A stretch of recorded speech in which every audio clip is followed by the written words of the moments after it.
Welcome to the Universal Dancer podcast with your host Leslie Zehr, author of The Alchemy of Dance and the Alchemia Remedies.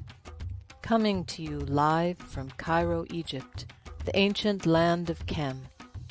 Journey with us to explore sacred dance, the sacred arts, the mystical and the magical. Join a community of like-minded souls seeking to understand the cosmic dance of co-creation through the sacred arts. Come along and expand your mind, ignite your creativity, and explore something new and something old. Welcome to the podcast. For those who are joining live, please let us know where you're joining from. And please like and subscribe. That helps other people find, or it gets mentioned on YouTube.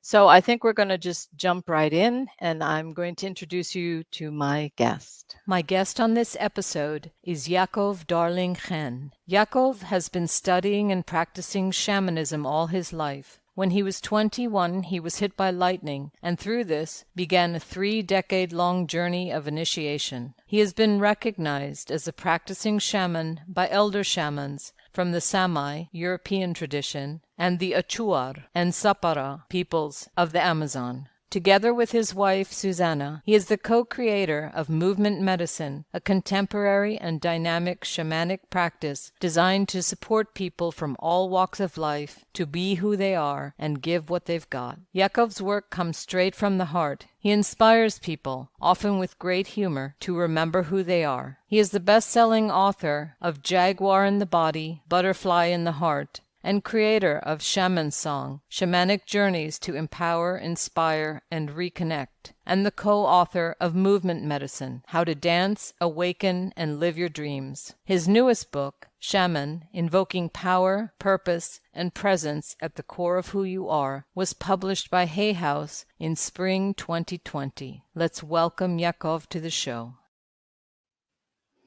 Welcome to the show. Thank you, Leslie, and warm welcome to all your guests. What a pleasure to be here with you. Yes, thank you for joining us. I know you're in the middle of a training, but I appreciate you taking the time to speak to us today. So more than welcome. Let's just go back to the beginning. Begin at the beginning. So in your book, you describe how you first encountered the dance or found the dance floor and the magic on the dance floor. So maybe you could just tell us a little bit about how it all began for you. Absolutely. Well, I have to be honest about that I found the dance floor by accident. I wasn't looking for it. In fact, it would be more true to say that if I'd have really known I was going to a dance event, I probably wouldn't have gone. I was really interested in the shamanic practice, universal shamanic practice from around the world, which was the first understanding of human beings and our place in the cosmos and the web of life here on Earth that had made any sense of my own experiences. And a friend of mine had told me about a woman called Gabrielle Roth, who was running a workshop in London. And I read it. I managed to ignore all the things about dance because it was focused on creativity, art, and shamanism. And that was the thing that got me. As it happens, my wife also found the workshop through a different source, and we both booked without knowing the other one had booked. And we showed up at this workshop, and I remember it was at a place called the East-West Centre in London in 1988, all the way back then. And, I was the kind of person, to be really honest, who only danced at weddings and only then to one track and only then if I really had to. I wasn't keen. And when I arrived in this dojo in the East-West Centre in Old Street in London, and I saw about 20 people in yoga, leotards, all stretching and doing their beautiful things. And I was like, oh dear, what am I doing here? I think maybe I misread the information. I must be in the wrong place. Am I going to have to spend 3 days here? And then I remember there was a song playing by a woman called Tony Childs, in which at some point she sings the power. And as she sang that, I was seeing, my eyes had locked onto a rather tall, svelte woman in a long black leather coat with long black hair and dark sunglasses. And she'd kind of waltzed into the room, very dynamic, very charismatic. And she walked right up to me and just lifted up her glasses. And as Tony Childs sang The Power, Gabrielle sang those words at me, and really at me, the power. And I was like, oh my God, what am I doing? I was terrified. But I have to tell you that within about half an hour after we'd sat down and Gabrielle started to talk about her work, which was her beautiful gift to the world. She was an amazing pioneer, an extraordinary woman. Her work, The Five Rhythms. She introduced the work, and then she got us up and we did the first meditation, which was body parts. And within 20 minutes, what I discovered, and I'm sure any of your dancers or people who are listening who had any similar kind of experience of being self-conscious will recognize this, that within a few minutes, Gabrielle had managed to seduce, and I don't mean sexually, I just mean she'd managed to get hold of my attention and guide me, to guide that attention away from what I was thinking about. Like, am I doing it right? Is this the right move?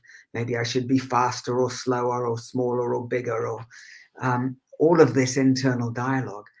Away from there and into this intelligence in the body that seemed to have its own way of moving, breathing, and responding to the rhythm. And within 20 minutes, I'd lost all fear of the dance.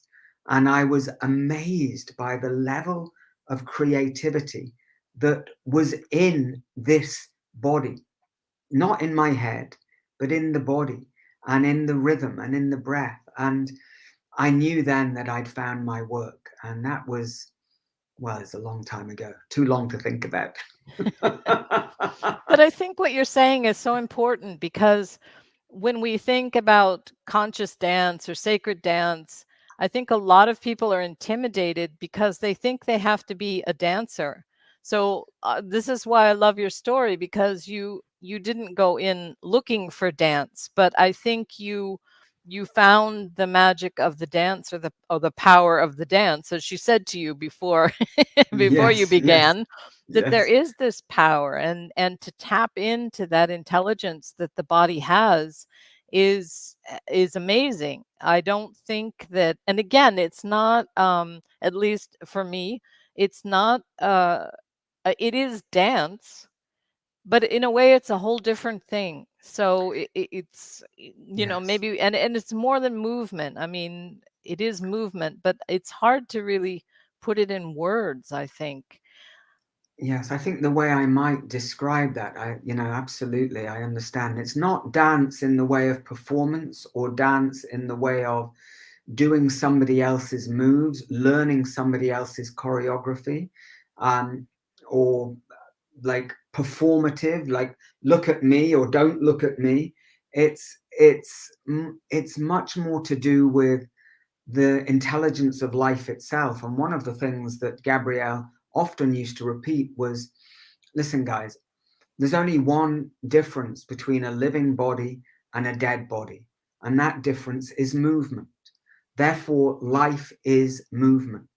And if you can give your physical body back to that intelligence that is life, that's beating the heart, that's circulating the blood, that's replacing the cells, that's been around for 14 billion years in billions of different forms, if you can give your attention to that and entrust your body to that and to a greater power that's represented by rhythm and breath, and let yourself be moved, then it really doesn't take much to shift away from self-consciousness to being concerned about what other people might think about me or trying to get it right or whatever that internal dialogue presents, into a quieter space in terms of mental activity, but a much more active place in terms of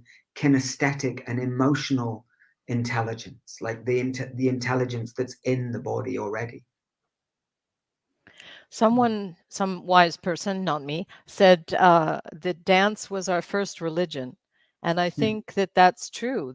That to realize that that's probably been the progression of dance, is that it actually started as a spiritual activity and then later on became a performance. So and perhaps lost a lot of that spirituality, but I don't think it's the other way around. I guess we're rediscovering that aspect of it, but I do think Yes, inherent in dance is this spirituality. I think that's absolutely true. It's not that we are so much going back to something that we did, but we are evolving. So my own sense of that is that our process as human beings, as a species, has been one of extraordinary evolution. Not all of it happy, of course, but extraordinary evolution towards this place where we are now at this point where, in order to continue to evolve, to move past the many different crises that we face as a species, as part of this biosphere, we need to integrate ancient wisdom with modern wisdom. Our friends in the Amazon, the Achuar people who you mentioned in the introduction, and the Zapara people, who we have many friends and family there. We even have a godson who lives out in the forest,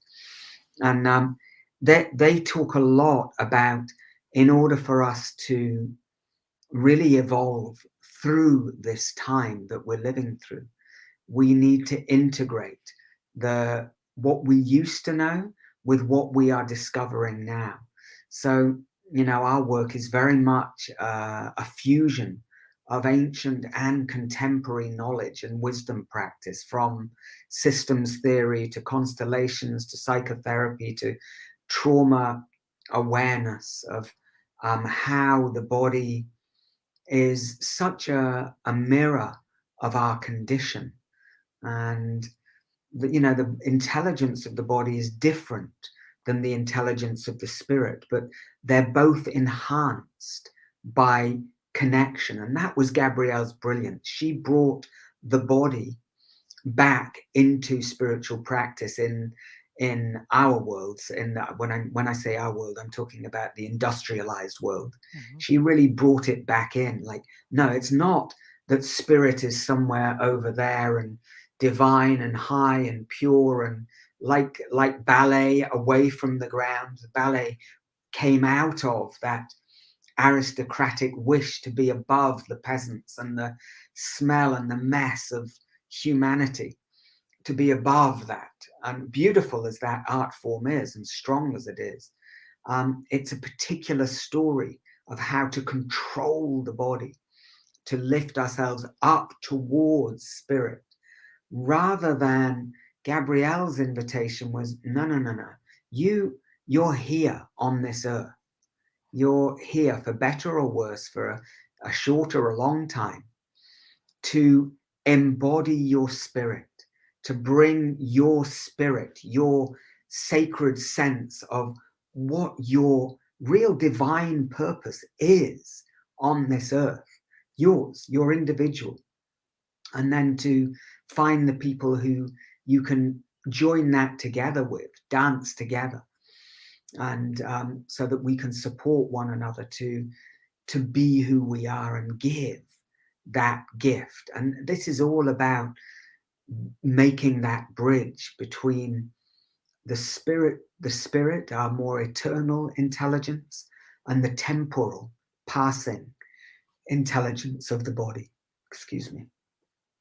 But I think that's also where we begin. I mean, children dance, like we started there, and then somehow I guess they're probably closer to that non-material world than we are. Maybe their connection hasn't been broken, but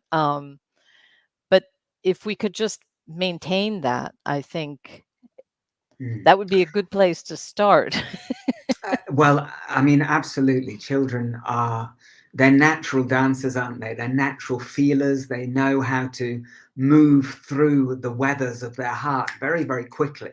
And again, nevertheless, very quickly that we socialize our children out of that fluidity. We train them, we limit their expression. But you know, it's not that our connection with spirit is broken. In my understanding, I would say that our attention, we've learned to focus our attention in a place where spirit isn't. We've But gotten actually, distracted, maybe. Yeah. that's a very good way of putting it. Yeah, distraction is the disease of the modern world, and it's we are. It's very hard to maintain focus, and especially for the younger people who have brought up in this kind of very fast changing world of small screens and lots of thumb movement. And but but it's very important to recognize for all of us that our our connection to spirit is very strong. It's alive and well. We in fact we call it the unbroken. And the unbroken is it's within us. It's within that intelligence of the heartbeat. It's within the body's intelligence. Knows how to heal, how to mend, how to replace, how to rejuvenate, how to nourish, how to rest. That intelligence is much more connected to the intelligence of earth. It's slower and more dense than the intelligence of spirit. And that's something those of us who are, I was really fascinated with spirit as a child. I was, my dream world was far more real to me than my waking life. And I was much more at home in the freedom of being out of a body in my dreams and being up in the stars than I was with what I found very confusing messages I was getting growing up, like people saying one thing but clearly meaning something else. And children are we're all very sensitive. We human beings, we live inside deeply sensitive instruments, and so we need to remember how to use that sensitivity rather than to be overwhelmed by it, which is sometimes the case. Well, hopefully that's what we're moving towards. I think Mm. we grew up in a very different time. So it's interesting. I don't when I talk to people and I explain things like what you just said about when you were younger and having those other worlds. Now I think it's more common that people would understand that. But back in the 60s and 70s, no one was talking about these things. So it was, you didn't want to because you would be perceived as Oh as not my. okay, probably. Oh Yes. my, So, yes, yeah, yes, it was a indeed. different time. It Yes. was. So, finally, Yeah. finally, we're getting to that place. I do So believe tell you're us right. I hope. So so please tell us how you came from your original dance experience then to creating movement medicine, which is the modality that you teach. Yeah, well, thank you very much. That's been a joint journey with my wife. We've been together 35 years. We met when we were kids, like in our early 20s. We went to Gabrielle's workshop together. We apprenticed to her for 18 years. We were traveling and studying with other shamanic practices throughout that time. Susanna also was studying systems theory and family constellations. There was a lot of input that we'd had from indigenous people and wisdom traditions in the West, and a lot of ceremony and ritual and prayer and remembering. You know, I was given actually by my therapist a Native American beautiful sacred pipe from the Lakota tradition, which is somewhat, it's a difficult thing to be given something from a tradition that's not yours. And when I received that, I knew immediately that I was being loaned something from something that didn't belong to me, and that at some point I would hand it back.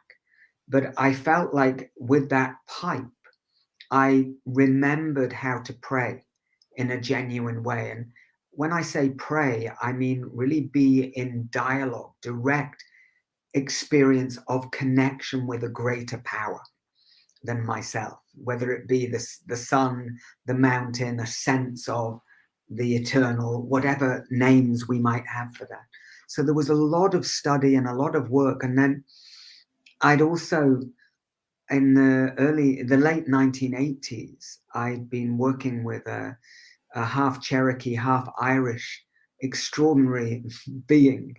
And working with her, I'd had an experience of a very unpleasant, terrifying experience, to be honest, of remembering what it was like to die in the concentration camps in Auschwitz.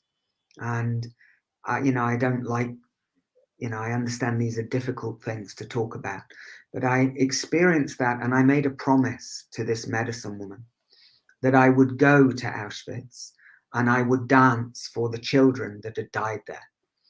And it took me really 13 years of preparation to feel that I had the inner resources to be able to go there and do something useful rather than just go there and be overwhelmed by the place. And I went there with a group of German psychotherapists, and we went during the day. It was more like a museum, and I went back at night, and I paid the Polish guards to unlock the gates of Birkenau. And in the middle of the night, I went there and I danced for those children. And it was a very moving, powerful prayer, both for me personally, but also my experience was for those spirits that hadn't been able to move on from that situation.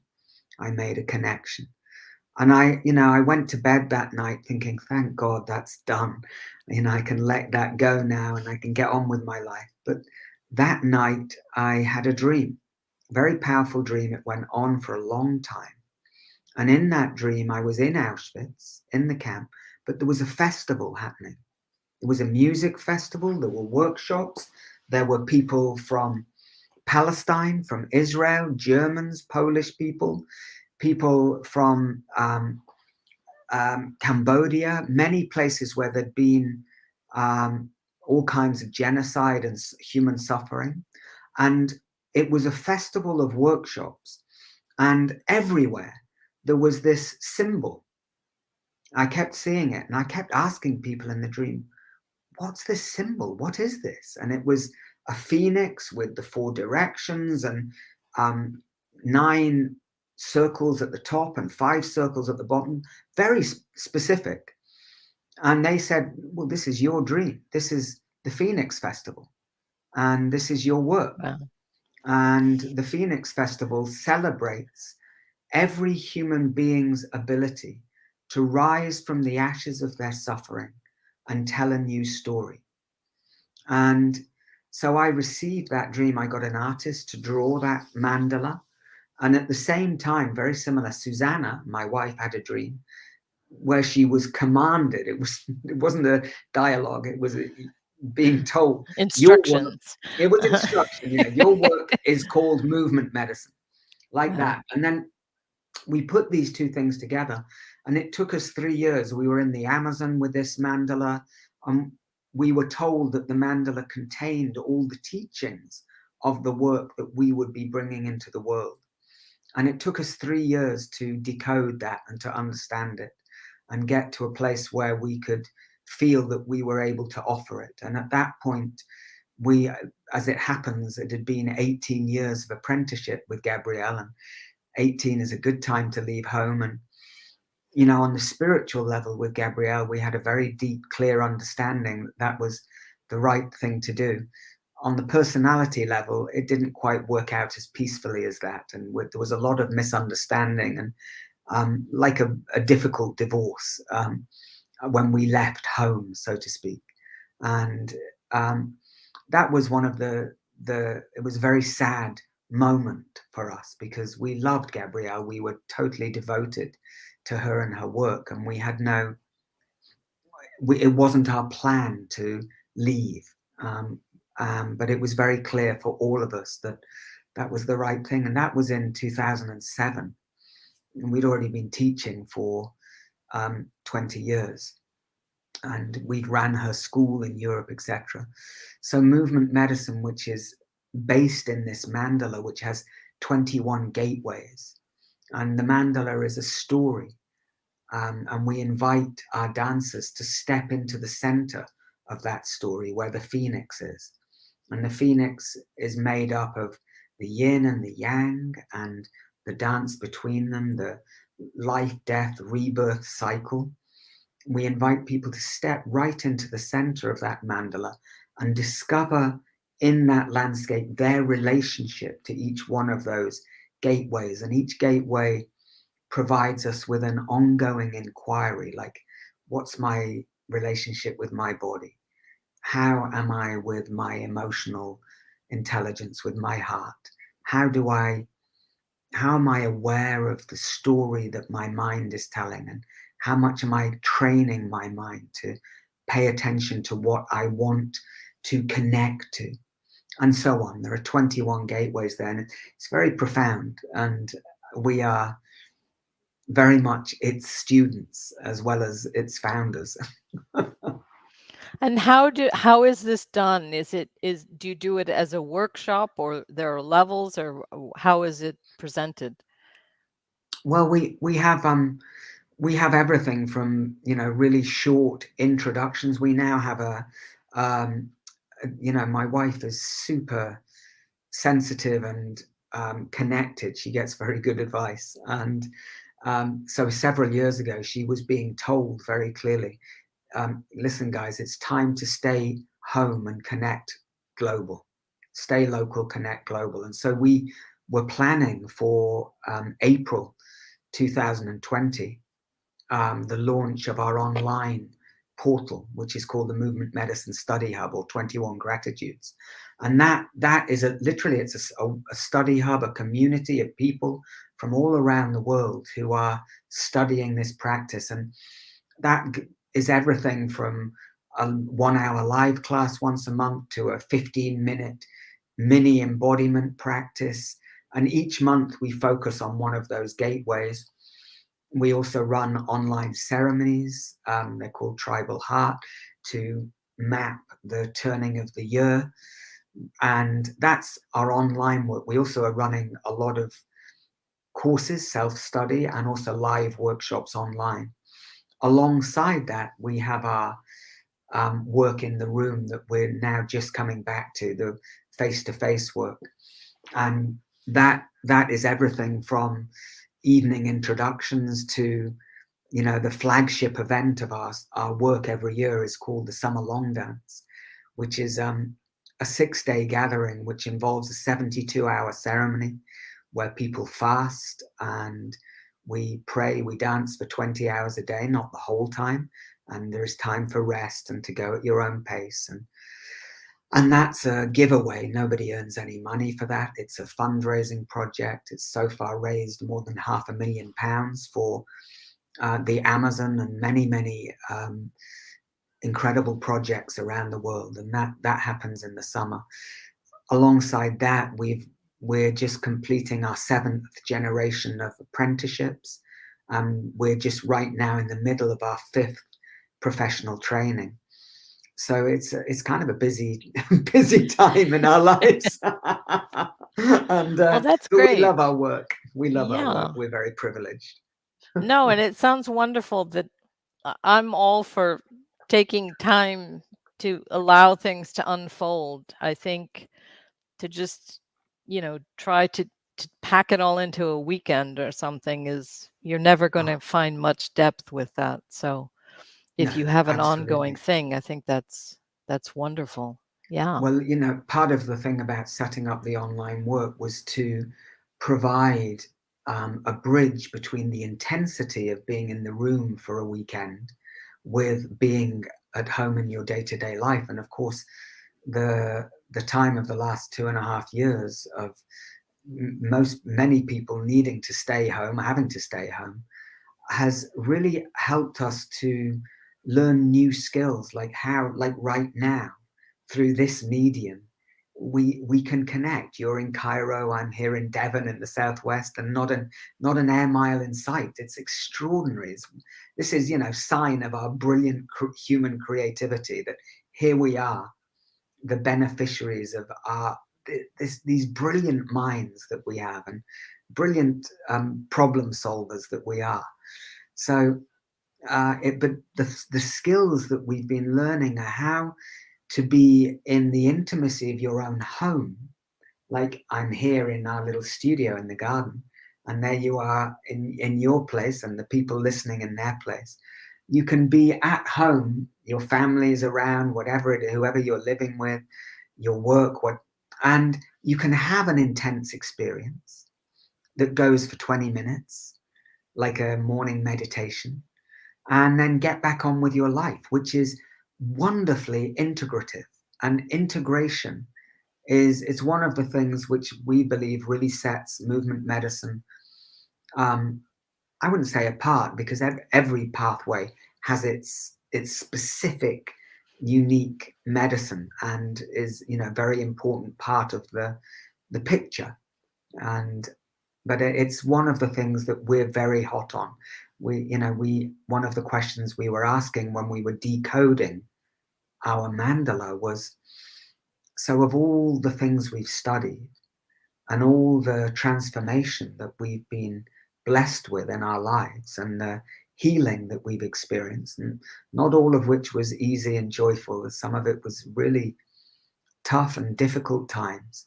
um, of all of that, what are the very specific things that have actually helped us? And that was the question that led us into this 3-year meditation of decoding this mandala.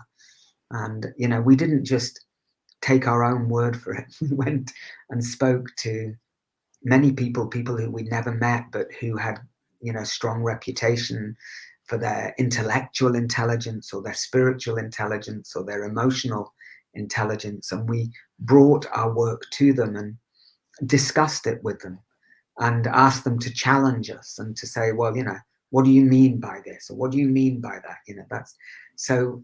It took a long time and a lot of effort, and it's, I think, like anything living, it's still in evolution, and hopefully always will be.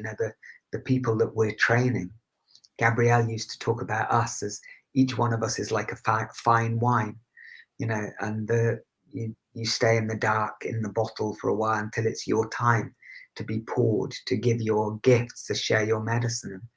I believe the same, that the people that we're running this training right now. About 10 meters over there, Susanna is working with a group from the Middle East to the west coast of America, to right up in the north of Finland, to right down in South Africa, in a township in South Africa. People who are training, each one of them has their own brilliance, their own really specific gift, that we're inviting them to know that, and to let that be the channel through which their movement medicine offering comes. And I think going back to your the evolution of movement medicine, and coming out of the 5 rhythms, I think it's important to take something like 5 rhythms, or whatever it is you're using, and pass it through yourself, and you need to find a way to make it your own. I don't think we can just teach what somebody else did, because you spent 3 years decoding this process, and it means something to you, and you lived with it and you interacted with it and you created something, and then you interact with the other person, and again it changes and evolves. It maybe contains the character of whatever it was wherever it started, but I think to truly be in integrity with what you're teaching, you have to also acknowledge that you are not the person who taught you. You are somebody else that has your own experience. And so Totally. maybe it has the bones of something else, but it's definitely going to be, which I think is what's important about the whole healing process, is that we go to the person that we need to go to. We find that person to teach us, and it may be homeopathy, it may be aromatherapy, but you're going to find that person that speaks to you. So it's important to allow that to unfold within yourself into how your own uniqueness. Yeah, I think you're absolutely. It's lovely to hear you talk about that and to have the feeling of what I'm hearing you talk about is human development. So that we go through different stages of development, and part of that, as children, we imitate, we copy, and we learn through imitating. And then in our puberty and adolescence, we're like, let's smash everything to pieces, and we're going to live forever, and we know how the world works, and we know what needs to change. I remember somebody shared a card, a greeting card with us for your 18-year-old children. Leave home now whilst you still know everything. And and that there's that part of our human development, and then we go into adulthood, which is really the work, the like putting the effort in to build the structures. If family is our thing, it's time for that. Certainly our work, our engagement with the material world, to make sure we are self-standing. And then maturity is the time of the real unique medicine that your journey has forged through your experience being shared. And then, if we're lucky to live long enough, maybe we become elders, and we can sit back and let the next generation evolve whatever we have done. And maybe occasionally they come to us for a little bit of support. Let's hope so.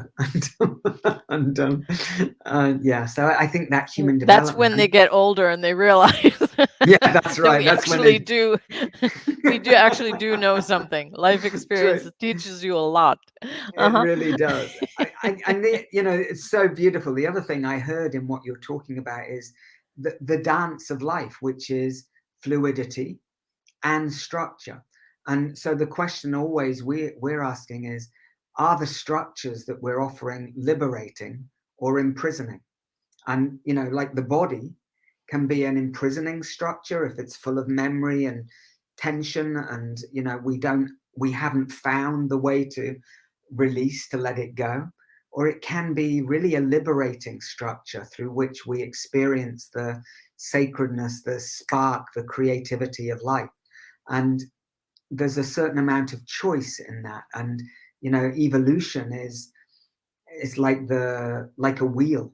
The bit in the center is the bit that holds the tradition, like the things that don't change, the things that stay steady, like gravity.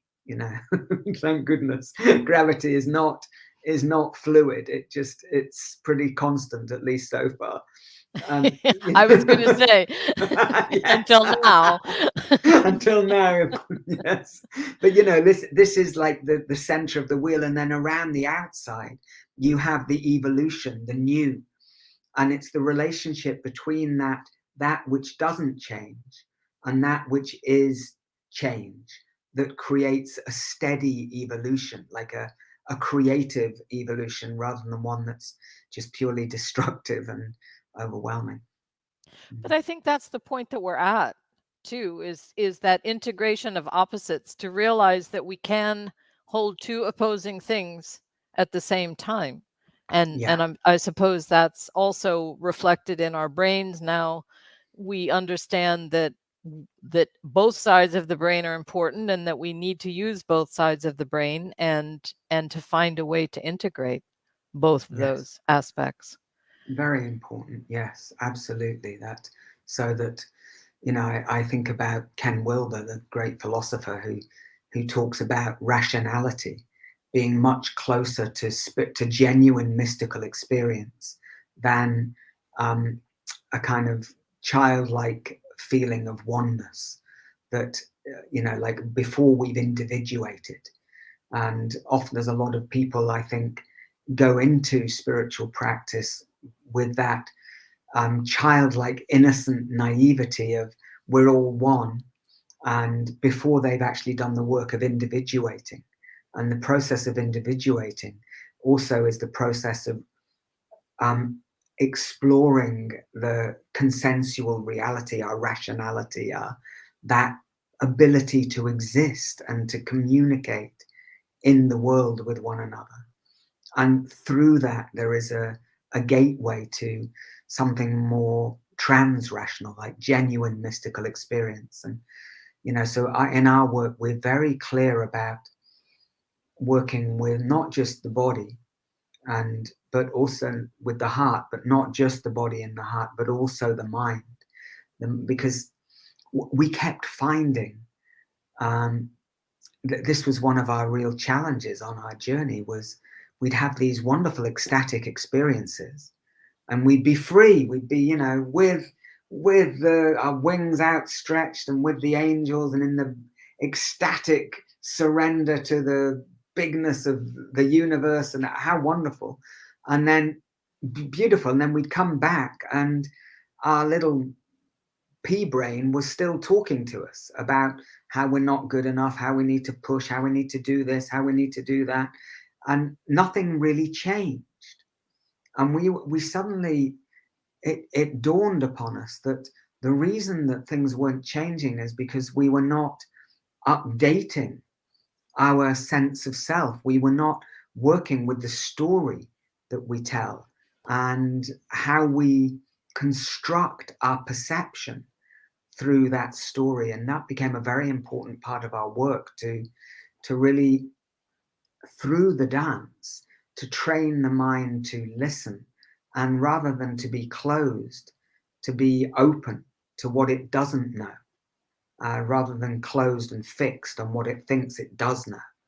That's become a very important part of our work. And yeah, thank goodness, because if we don't update the story we're telling about who we are, then nature abhors a vacuum. And as much as you empty out in the dance, all that stuff will just, like doing the garden. You get your spade out in the spring, and you dig and you clear out the weeds from the winter, and then if you do nothing and come back in 3-4 weeks, all the stuff that you dug out has grown back. You have to choose what to plant, and that's the intentionality of practice, and the intentionality of knowing purpose, etc., etc. But I think this also comes back to a point that you made previously about being online, is that a spiritual practice is a daily practice. It's again, it's not a workshop that you go to in the weekend and then you become enlightened. It needs some kind of a daily, you need to build those new pathways. So I do Yes. think that doing things online where you can, for 20 minutes a day, do some kind of a practice. This is how change happens. I think it happens slowly. And as you said, then you can integrate it into reality and into your real life. Okay, you do your 20 minutes, then you go into the real world. And how does that feel? What happens? And then you come back the next day and you do 20 minutes, and you keep doing that. And I think that's how you loosen things up, and you begin to create these new pathways, these new ways of thinking or being.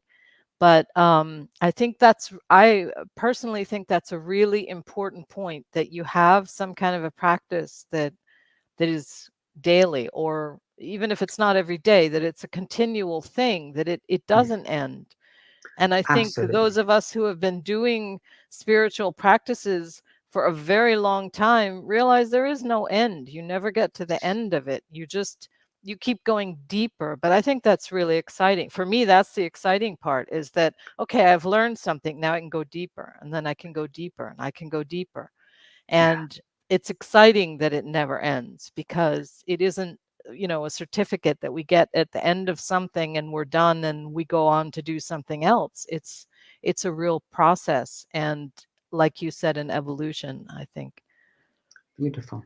Yeah, absolutely. 100% agree with you that, for me, if I didn't have my practice time, I've always made sure that that was number one priority at the beginning of the day.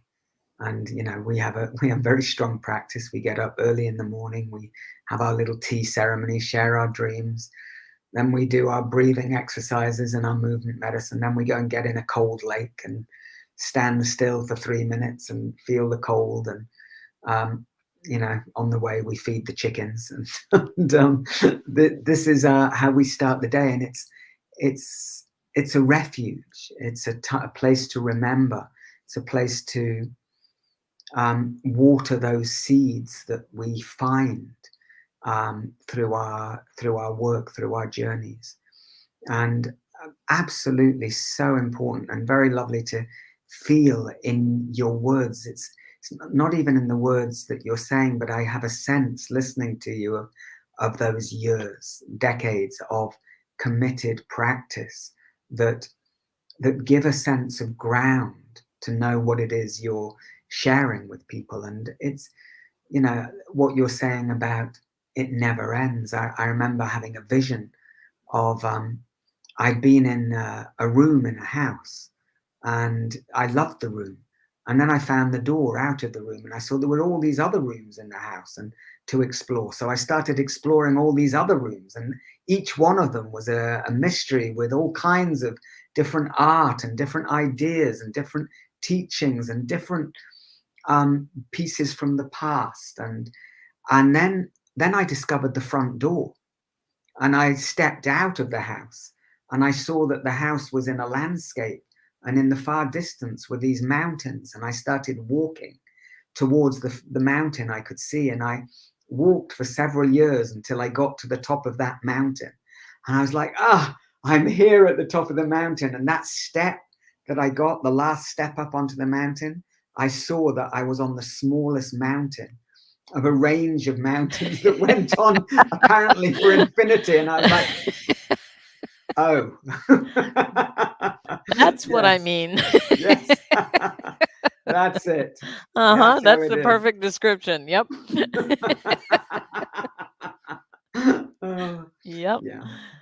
But I think also what you described, your daily routine or practice, or however you want to put it, it's a lifestyle. And I really had hoped that the last 2 years, because everything was turned upside down, that people would realize that that's life, having these routines, or as you said, being able to go online and do 20 minutes with other people, that's life. Like, that's, to me, that I have my practices, but that's my life. And then the Yes. work that I do, maybe on the computer or whatever, is a piece that comes at some point in the day. But I think people forgot how to live. They don't realize that this is what life is going for a walk, feeding the chickens. Mm, I mean, this mm, is, mm. in my Yeah. opinion, what we're supposed to be doing as human beings, not spending all this time working, or working for someone else or whatever. But I think people forgot that, and I had really hoped, especially if people were working from home, that they would realize that, okay, you can integrate your work into your day, and it doesn't have to be the only focus, but that Abs- life is, oh, going on, yeah. or should be going on around everything else, around the work or whatever else you're doing. Well, I think you're absolutely right. And if we've learned one thing by the extraordinary amount of wealth that we've created in this world, which we of course have taken from the wealth of this earth. And the how, of course there's still more than 1 billion people who live below the poverty line, and we shouldn't forget that. But nevertheless, the level of let's say having more than we need has massively increased, to the level that those under that line has dropped by 20% in the last 10 years, which is extraordinary. Still, there's way too many under that line, but nevertheless, what we're discovering is, and there's been a lot of research which I find very interesting, that shows us that beyond the safety of a roof over our head, some change in our pocket, or some food to eat, some clothes on our back, beyond the basics of survival, there is no correlation between having more stuff, more material wealth, and human happiness. And that perhaps the happiest, most fulfilled people I've ever met, well, I took our son to meet a Bedouin family in the Sinai desert once upon a time, and they, the kids were had nothing. They had the clothes on their back and a kind of rag tent and a couple of goats, and they were in the desert with their family. They had nothing. And my son was 8 years, our son, I should say, was 8 years old. And he said to me at one point, it's like, wow, these kids, they're entertained the whole day. They're never bored for a second. They've got no PlayStation, no Xbox, no mobile phone. And they seem to be really engaged with each other and with the family. And then the Jaguar and the Zappa are people in the forest who are considered by often by the Ecuadorian government to be poor people who, really need to be saved. Couldn't be further from the truth. They are super wealthy because they live in the knowledge that the forest is their mama and provides everything. It's their clothes store, their medicine cabinet, their food store. It provides everything. And all they need is to learn those skills. And there's more than enough for them to live good lives. And they do. The Achawa people, they get up at 4 a.m. in the morning in the dark, drink tea, have a little purge. That's how they keep their guts clean. They drink a particular tea. It's called Huayusa. It's very tasty. It's not a mind-altering tea. It's quite high in caffeine, so it makes you quite bright. It's full of antioxidants, but it also if you drink a lot of it quickly, it will make you purge. And it's not like, oh, I feel sick. It's an easy thing. It's really, really simple, and it cleans out the guts. And then they share their dreams. And then from their dreams, they decide what to do that day. And what's so interesting is that most of the work that they do, unless they're going hunting, most of the work is done by 7 o'clock in the morning. And then they have the rest of the day to live and to enjoy life, to actually be in life, which is so different than how we've set up life in the modern world. And I so agree with you about the prayer. I think, that maybe these past 2 years have shown a lot of people what they've been missing. And there's no doubt that there's quite a lot of people rushing back to how it used to be. But there's a lot of people who aren't, who are kind of going, I'm never going back. I can say the same for me. I was traveling. I was doing 20 trips a year. I'm never going back to that. I'll do 3 or 4 if I'm lucky. And my wife, absolutely the same. The living in one place, actually learning to be in a place, to look after land and be looked after by that land. It's planting trees under which we know full well we will never sit ourselves. This kind of activity, this is what gives human beings satisfaction, purpose, fulfillment, meaning, a sense of soul, a sense of belonging. And that's so key. It's, again, what we are engendering, bringing as a very important aspect of our work is the recognition that everybody has something unique to offer.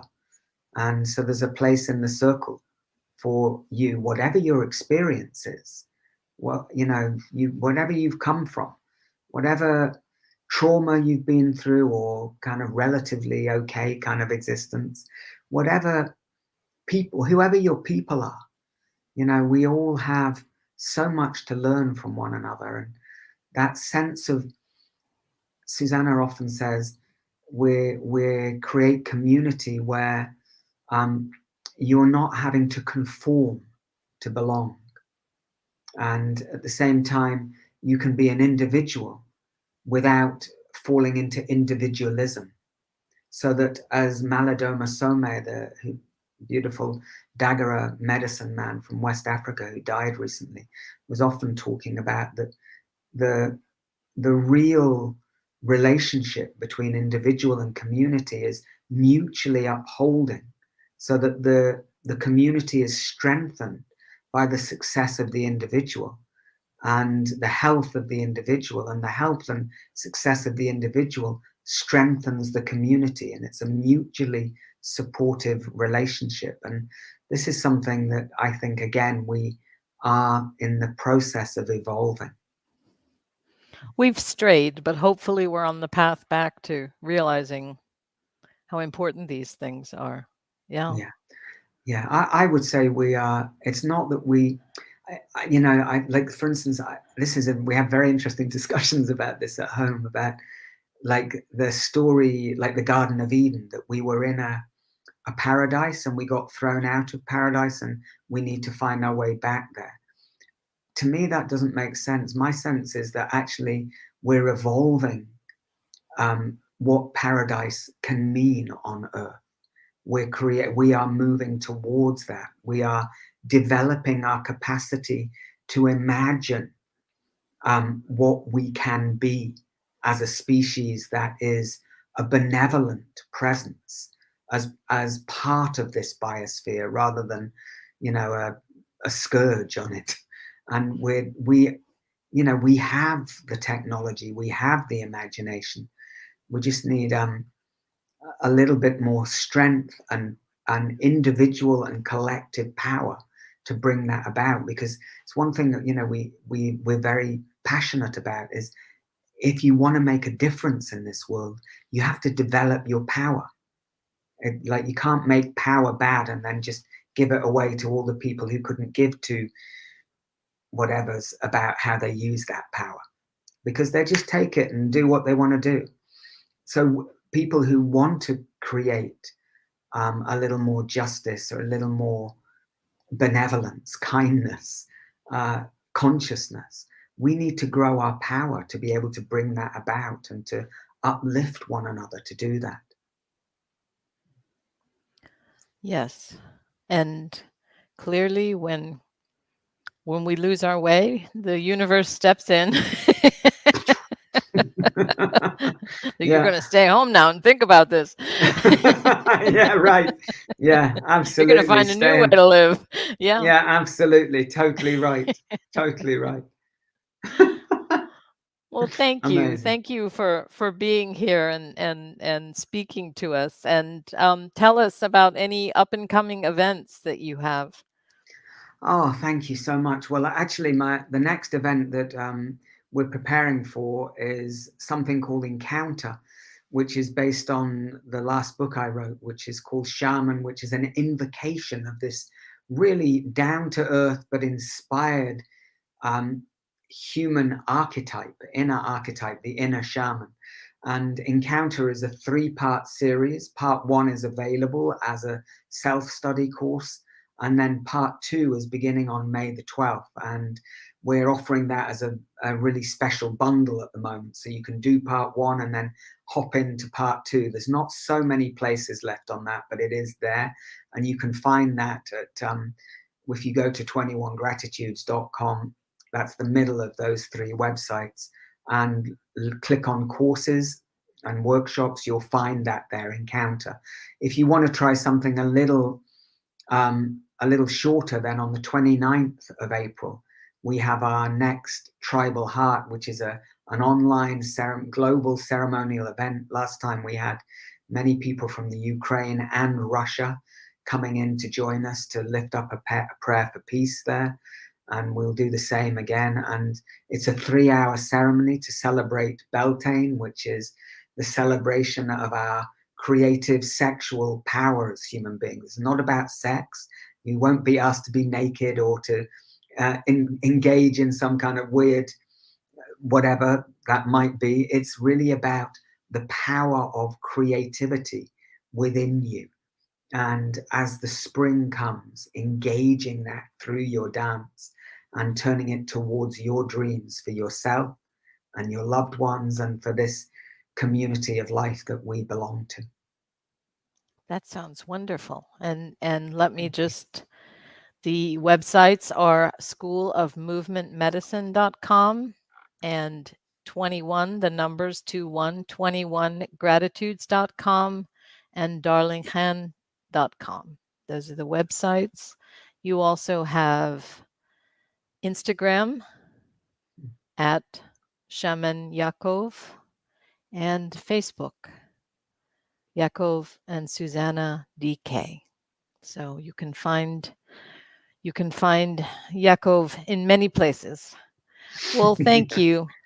Thank you for being here. I really appreciate you taking the time out of your course that you're teaching now to speak to us.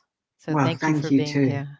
I've thoroughly enjoyed our conversation, and what I sense is that the long time, the long worked for maturity and wisdom that I sense in you, and the calm. And thank you so much. It's been a pleasure to be with you and with your guests. So maybe we'll meet again sometime. Thank you.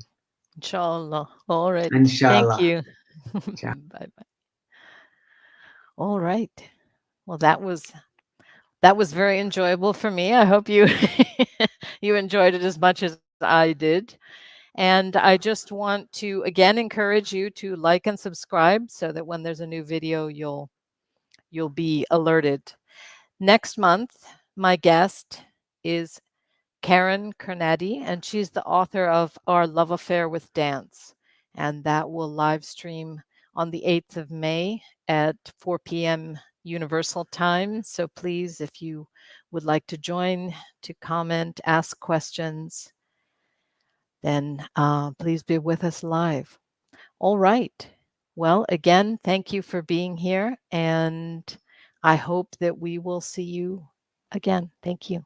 Bye bye.